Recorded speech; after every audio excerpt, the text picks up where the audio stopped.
The fall 2023 anime season is a little over a week away. Scary, I know. Crap, I got so many shows to watch, and I gotta do reviews. Ah, damn. The fall 2023 anime season is right around the corner with over 70 anime, TV, and ONA titles. And while daunting, it is definitely full of an amazing variety of anime. Whether you want some wholesome father-daughter fantasy adventure, Fire Force without the demons, the old Noah Zero cast apparently is now racing cars, Kito has decided to re-roll as a Birdman in SAO, then eventually re-roll as a pig. Maho Films has decided to make yet another horribly produced anime. We have yet another Yokotaro title that is going to probably be horribly produced. I feel for the guy at this point. Tons of questionable content and goblin slaying. My Girlfriend is a Gal apparently is getting an anime sequel. We have more Shield Hero coming.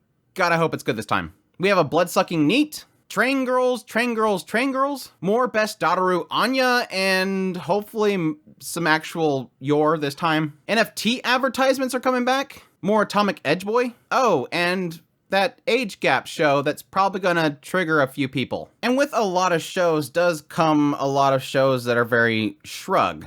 I have gone through everything and got you the list of the most important shows possible, like Frieren. Just watch Frieren. Just go watch it. This is my top 10 most exciting new anime shows of the fall 2023 anime season, so let's jump right into it. Kicking off my list, I have Firefighter Daigo. Now, this is a series that honestly is outside the norm that you typically get from anime. It's typically isekai, it's typically fantasy, it's typically harem shows, action shows. This one looks like it's going to be a nice breath of fresh air. Don't mind the pun there. It follows 3 young students who want to become a part of a rescue corps known as Orange. Each one of them seemingly having their own issues. Well, besides the first one who seems to be more talented type, you have the one that has a lot of struggles that are his roadblocks, and then you have a young female member that is trying to become one of the few female members of the corps. And it seems like based on the synopsis, they will one day rescue Japan. It looks like something really bad's gonna happen, maybe a natural disaster or something. Either way, it looks really good, visually looks really great, the style looks very refreshing, and it's something that I'm super excited for. It's kind of one of those shows when I watched Fire Force, I was like, I kind of want just this.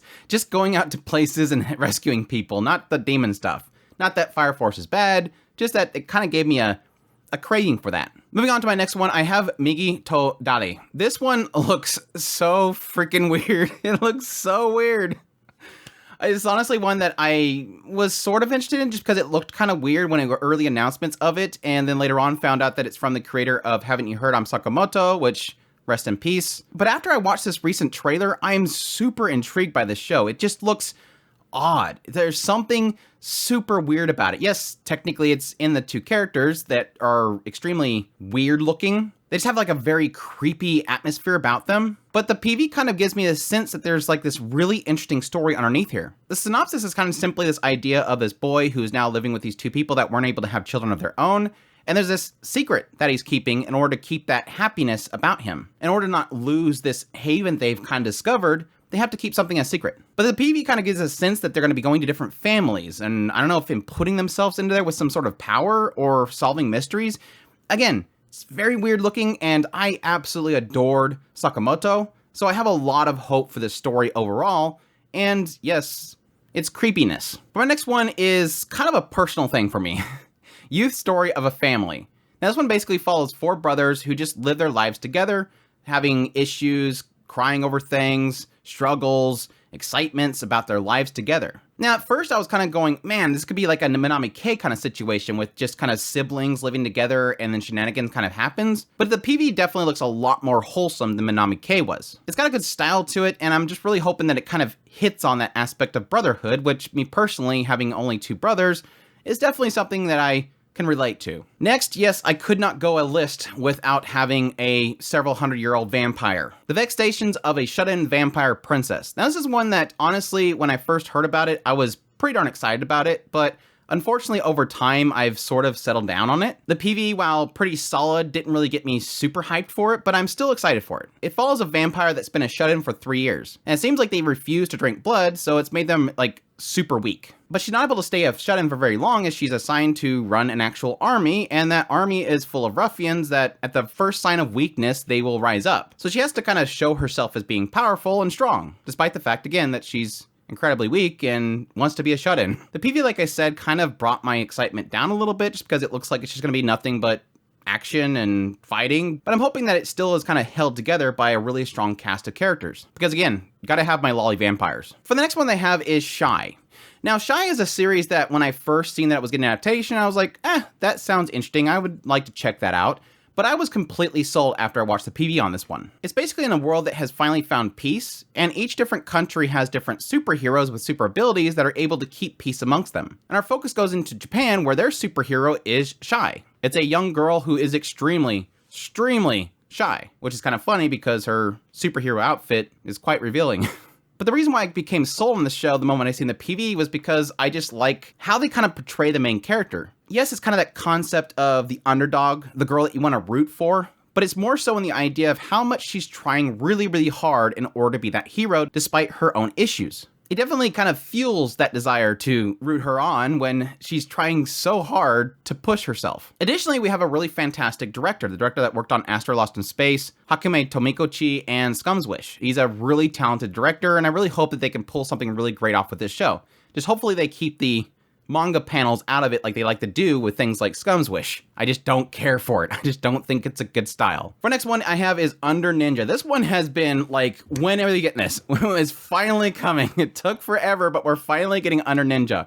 This is a show that I've been pretty intrigued by for a long time, ever since it was announced that it was getting possible adaptation. I think we had like a leak or something like that, and then way later they announced it, and then way later it actually comes out. But yeah, it's basically modern ninjas. And it follows one guy who's a NEET who finally receives orders after a long time of waiting. Now, my only kind of hesitation I have with the show is that the PV was very blah. It was a very shrug PV. I'm hoping that the show itself is actually good. My big concern that I have is I'm not sure if the comedy itself is going to hit for me. Plus, PV feels like third of it is just nothing but CGI soldiers. So hopefully the actual product becomes what I was kind of expecting, is because it's something that I've been excited about for a long time. For my next one I have is Stardust Telepath. I had zero expectations for this show coming into it, but when we finally got a PV, I watched it, and my gosh, I'm in love. Like, this show looks so good. It looks super wholesome. It looks super sweet. It's something that I think just grabbed my heart the moment I watched it. There was something about it. It's about a girl that, because she can't communicate with people, she's sort of felt isolated. She's felt like an alien that's kind of trapped on Earth. But then she meets a girl that claims to be an alien, and that person kind of gives her some hope. The PV kind of implies this idea of them shooting off rockets, like these little small model rockets and stuff like that. So, but in the midst there, it's just a really great style, and it looks like it's going to be super wholesome. So I cannot wait for it. Again, another one of those cases where no expectations, PV just kind of sells me on it. My next one is 16-bit Sensation Another Layer. This one is one that for a while I was kind of hesitant about if I was going to be excited about it or not. The style looks great. I like the character designs for it, but it wasn't until recently with the Aniplex Fest that they showed off this trailer of it, and I'm like, nostalgia. Like, this show is going to be massive nostalgia. Not that I was creating art with computers way back in the early 1990s, but I'm familiar with some of the tech. And a lot of that stuff kind of brings a little bit of nostalgia to me. The sound effects and stuff, 16 bits and all that kind of stuff, really does kind of grab at my heart. Now, the oddity of the whole thing is I thought it was just going to be about a girl that was working in a PC shop, and then eventually she realized that the back of the PC shop makes erotic games.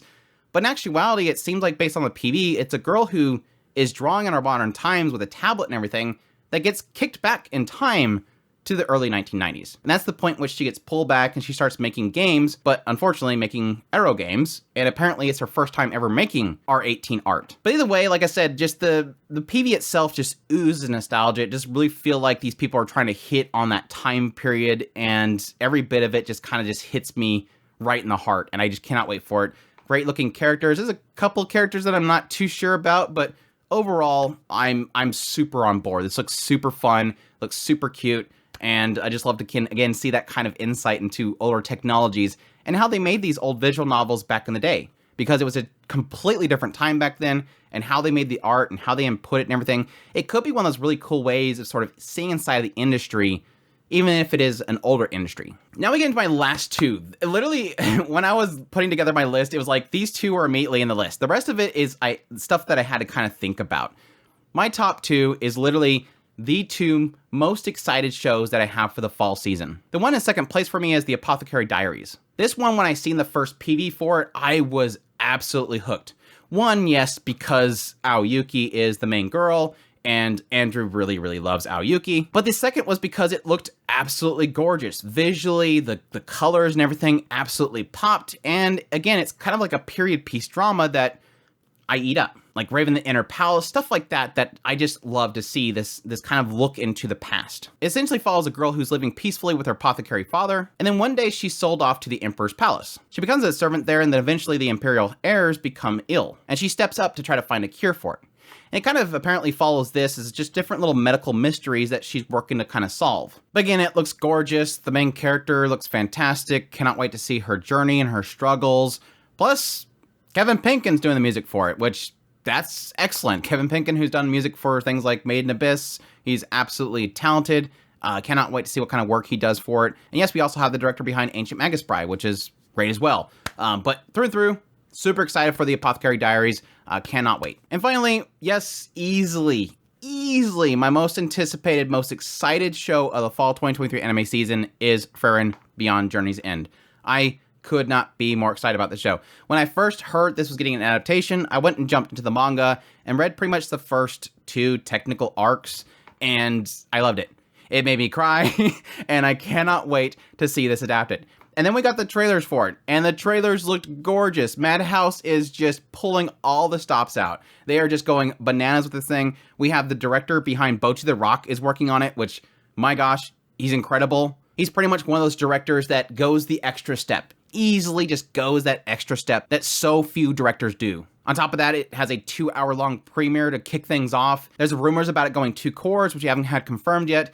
But either way, just visually, directing, everything, and the PV basically screams this is going to be literally the most beautiful thing that we're going to see this year. I cannot express how excited I am for this show. I think Frieren is absolutely gorgeous. I love her story so far, what I've read, and I just cannot wait to see it in animated format. Gush, gush, gush. Gush, gush, gush, gush, gush.